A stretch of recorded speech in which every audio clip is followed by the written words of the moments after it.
Terima kasih Anda masih bersama kami di Kompas Petang. Kita masih bersama dengan Muhtar Effendi, kuasa hukum Peggy, Pak Anton Carlyan, Kapolda Jawa Barat 2016-2017, dan juga Bung Albert Aris, pakar hukum pidana. Saya ke Pak Anton dulu. Pak Anton, ini Pak Kapolri ini mengakui bahwa ada kekurangan dalam pembuktian secara scientific crime investigation di kasus Vina. Artinya sebenarnya kita membutuhkan bukti yang seperti apa sih ketika membuktikan atau menangani kasus seperti ini? Kasus yang memang untuk physical evidence atau scientific investigation ini sangat diperlukan. Karena saya sudah sampaikan berkali-kali, kesaksian itu sangat-sangat rawan dan bisa berubah. Nah, itu kenapa saat itu tidak dilakukan? Karena saat itu digali mayatnya. Jadi kan awalnya kecelakaan dulu. Setelah kecelakaan ditemukan bahwa ini ada indikasi dugaan penganiayaan dan pembunuhan, sehingga mayat itu digali.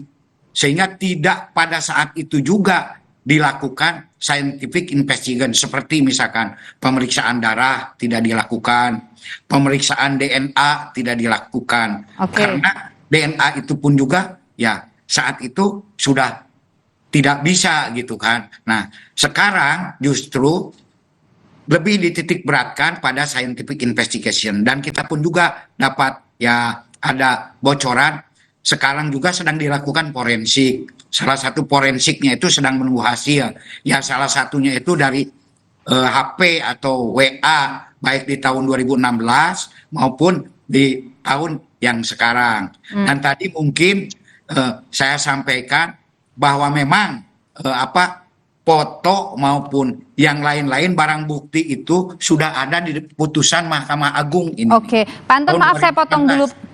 Potong dulu.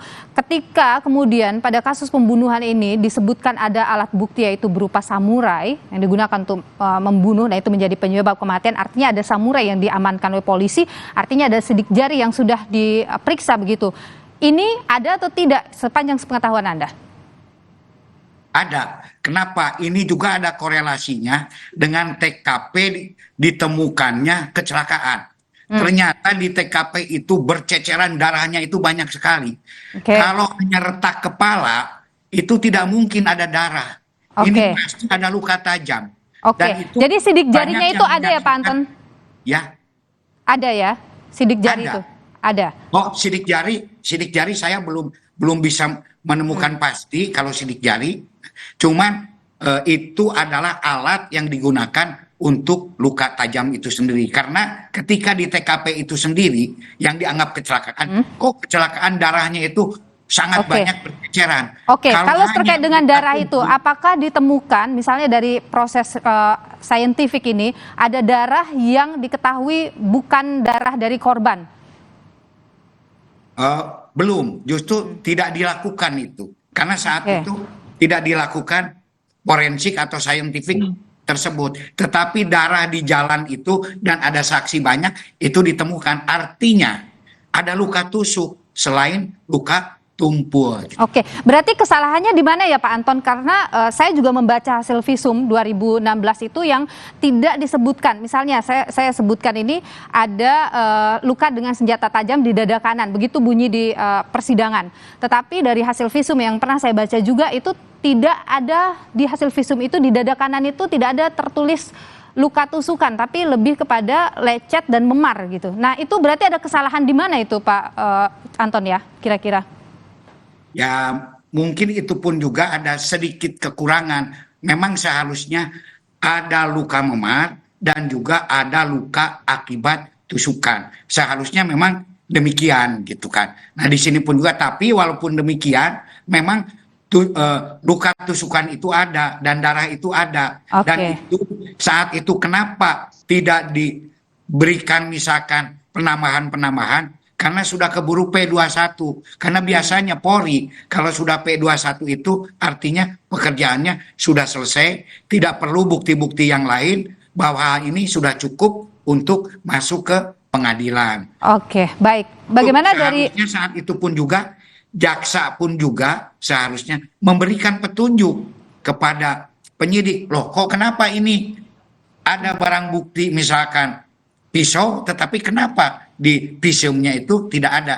Nah, tapi kita sekarang tidak usah terlalu saling menyalahkan bahwa telah terjadi pembunuhan dan pembunuhan itu ada. Apakah itu oleh luka tusuk ataukah oleh yang lain? Yang jelas itu merupakan pembunuhan yang cukup sadis saat itu. Oke, baik. Saya ke Pak Muhtar dulu. Pak Muhtar, sekarang ini apa yang kemudian oke, saya ingin tanya dulu soal ini dulu, soal alat-alat bukti ya yang disebutkan begitu. Apakah itu semua juga disampaikan atau dicocokkan dengan Peggy selama proses pemeriksaan? Pak Muhtar, maaf Anda masih mode mute, Pak. Ya, baik Mbak Nilo.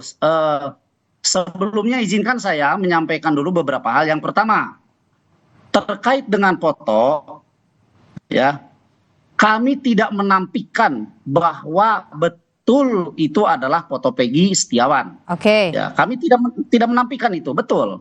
Ya, itu foto yang diambil tahun 2014. Kemudian tentang peristiwa meninggalnya Eki dan Vina, kami pun tidak menampilkan bahwa betul itu adalah peristiwa pembunuhan.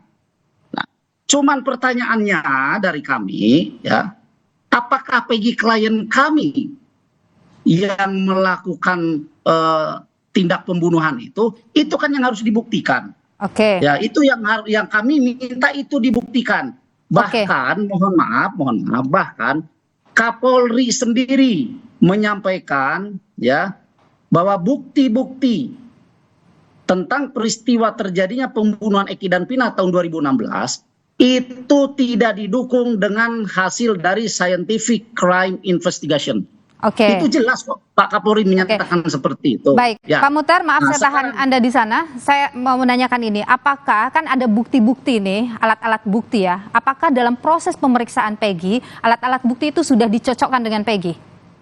Ada proses itu? Tidak ada. Kami selalu mendampingi tentang pemeriksaan Peggy Setiawan atau PS, yang dimana PS itu diperiksa 2 kali, di BAP 2 kali ya.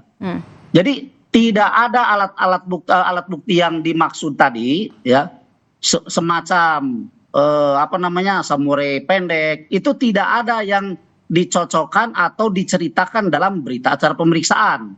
Tidak ada.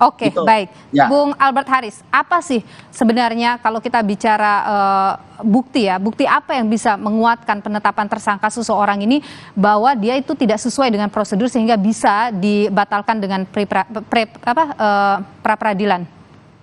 Ya, pertama-tama perlu kita perjelas dulu ya Mbak Nilu, bahwa pra peradilan ini sama sekali tidak boleh memasuki substansi pokok perkara.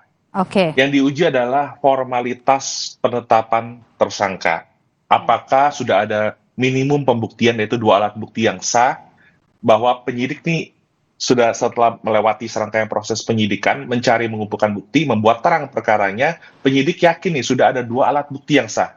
Jadi soal permasalahan apakah Peggy termasuk bagian dari turut serta atau delneming atau penyertaan dari 8 terpidana lain yang kasusnya sudah inkrah, itu bukan persoalan, bukan substansi perkara dari pra peradilan. Jadi ini perlu diketahui masyarakat lebih dulu nih. Nah, tapi silakan saja penasihat hukum dari Peggy Setiawan mengajukan pra peradilan untuk menguji. Tapi saya perlu mengingatkan juga, berkas perkara Peggy Setiawan ini dari pemberitaan media sudah dilimpahkan penyidik Polri ke Kejaksaan. Nah, artinya itu sudah tahap 1. Dan menurut pasal 138 ayat 2 KUHP, maka dalam hal ini penuntut umum akan memberikan petunjuk. Nah, saya harap petunjuk yang nanti akan diberikan oleh jaksa penuntut umum sebagai dominus litis, sebagai pengeliti perkara nih, ini akan inline nih dengan arahan dari Kapolri nih. Apa arahan Kapolri adalah untuk supaya dipergunakan scientific crime investigation. Apa itu scientific crime investigation? Adalah bantuan teknis penyidikan untuk pembuktian secara ilmiah.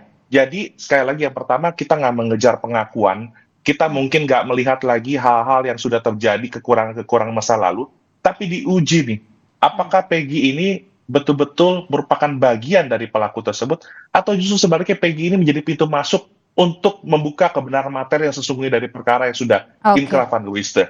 Nah, tadi untuk scientific crime investigation, Mbak Nilu, kita akan uji nanti secara forensik seperti apa, secara psikologi forensik seperti apa, secara digital forensik seperti apa. Jadi sekali lagi nggak mengejar pengakuan, nggak melihat lagi apakah ada sesuai keterangan saksi dan sebagainya, tapi dengan bantuan SCE ini akan ada kebenaran material, diharapkan seperti itu.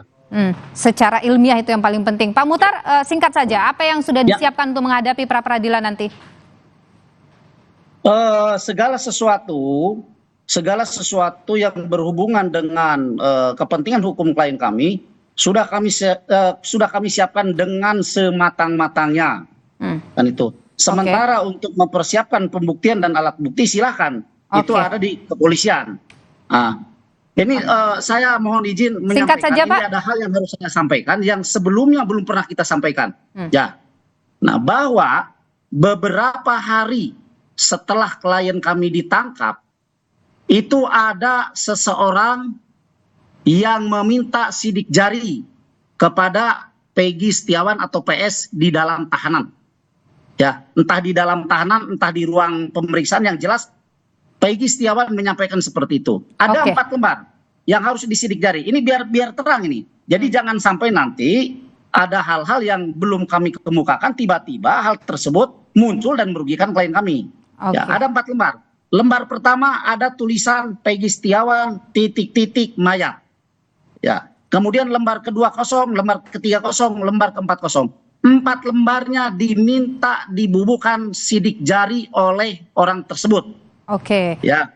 Nah, pada saat Peggy Setiawan diperiksa yang kedua kalinya, kami tanyakan kepada penyidik, apakah betul ada hal semacam itu yang dilakukan kepada PS? Penyidik bilang, tidak, kami tidak melakukan itu. Lah, sekarang kalau bukan penyidik atau bukan, mohon maaf, kami tidak menuduh.